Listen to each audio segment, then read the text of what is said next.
Dalam sebuah kampung ada sebuah keluarga yang berputera seorang anak laki-laki yang bernama Si Kintan. Pekerjaan ayahnya sehari-hari mencari kayu di hutan gunung untuk dijual ke pasar. Sesudah itu dibelanjakannya untuk kebutuhan sehari-hari. Demikianlah pekerjaannya sehari-hari. Pada suatu malam bermimpilah ayah Si Kintan. Dalam mimpinya seolah-olah ia didatangi oleh seorang orang tua. Lalu orang tua itu menyuruhnya pergi ke suatu tempat dengan melewati sebuah tepi sungai. Di hulu sungai itu ada serumpun bambu besar. Selanjutnya orang tua itu menyatakan, carilah dalam rumpun bambu itu sebuah tongkat intan. Itulah kurnia untukmu. Sesudah ayah Si Kintan itu mendapat rahasia melalui mimpi, keesokan harinya diajaklah anaknya Si Kintan untuk pergi ke hulu sungai.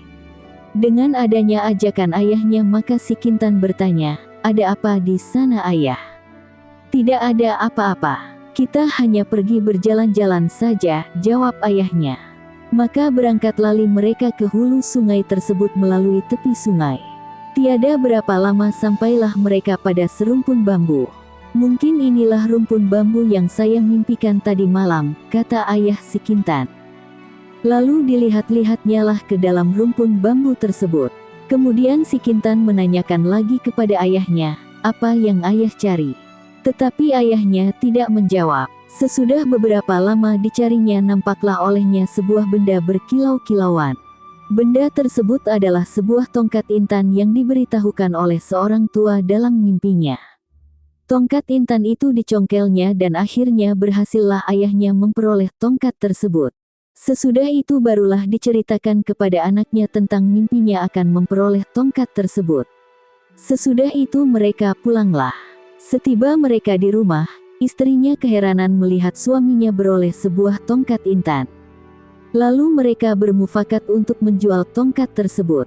Mereka berpikir kalau tongkat itu dijual di daerah tempat mereka tinggal mereka pasti orang menyangka bahwa barang itu barang curian karena mereka orang miskin.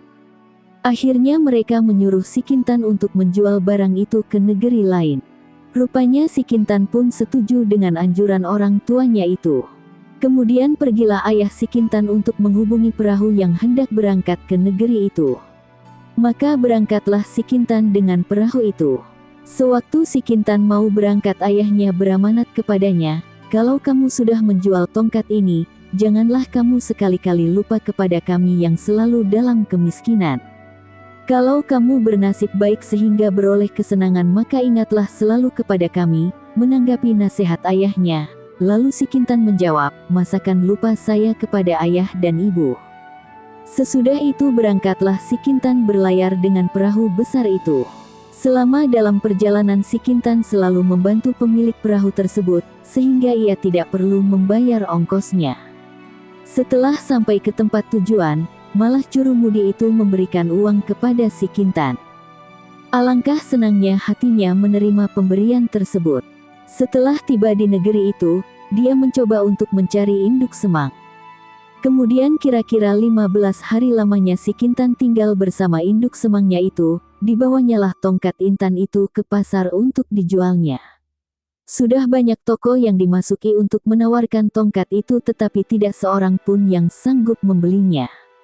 Kemudian dia ditunjuki oleh orang lain agar menjualnya ke sebuah toko yang paling besar di negeri itu.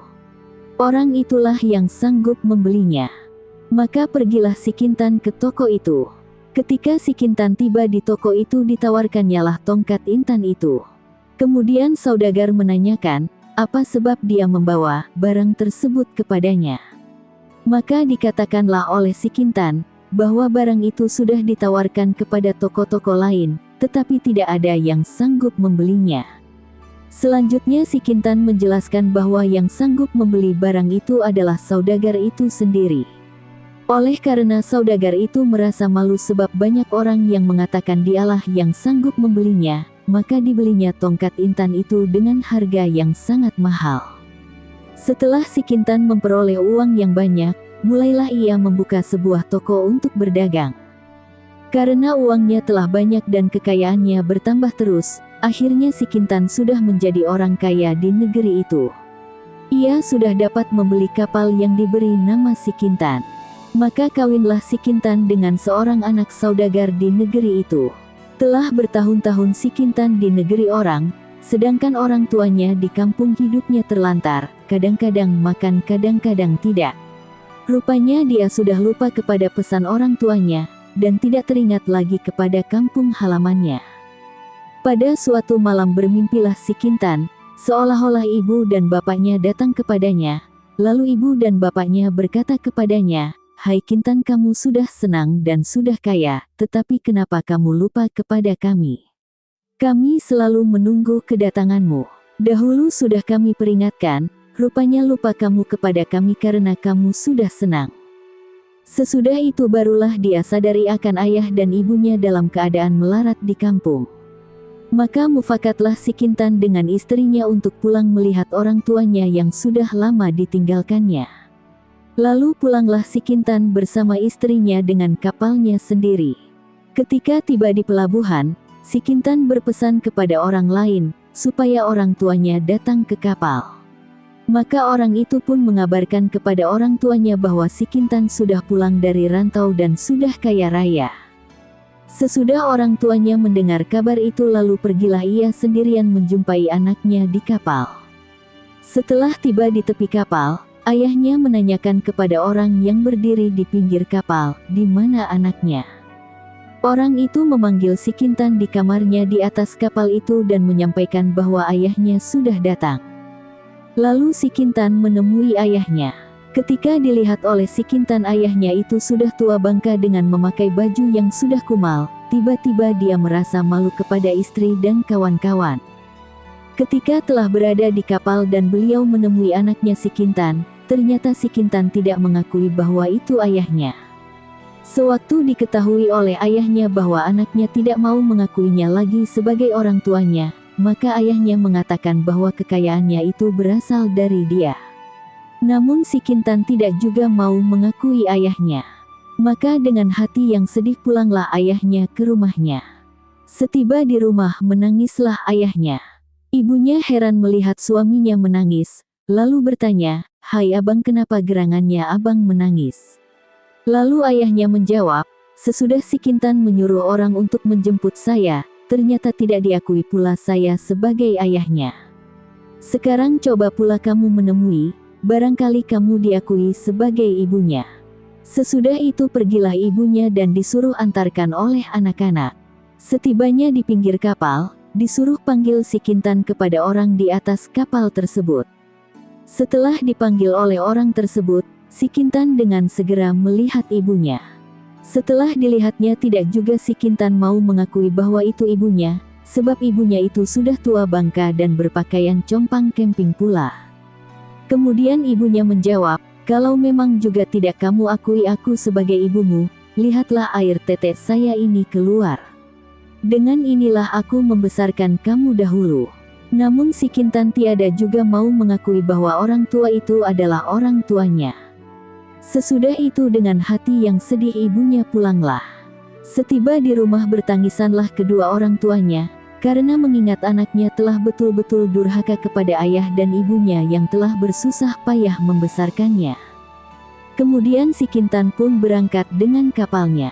Tiada barang berapa jauh setelah meninggalkan pelabuhan, turunlah topan yang sangat kencang, sehingga kapal si Kintan tidak bisa berlayar.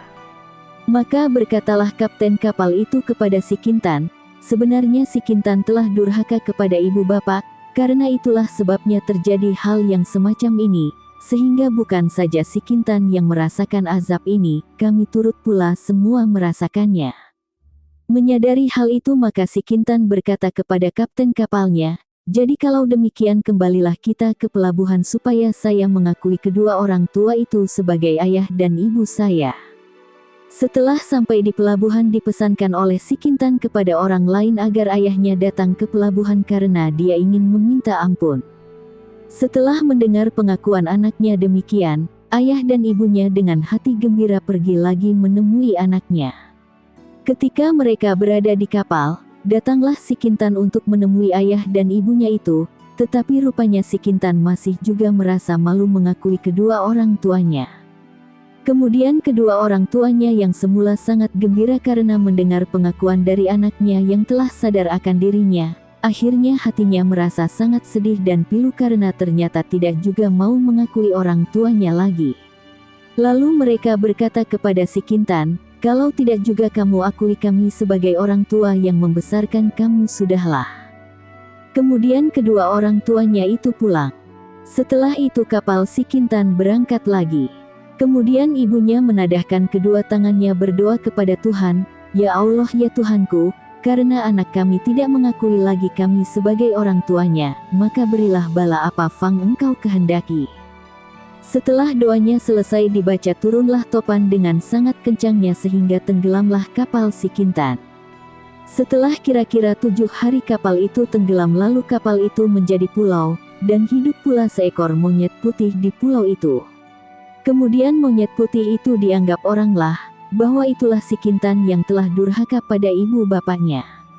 Kira-kira sebulan lamanya monyet putih yang besar itu pun hilang, maka pulau itu sampai sekarang bernama Pulau Si Kintan. Klik like dan subscribe untuk bantu channel ini untuk terus upload. Terima kasih.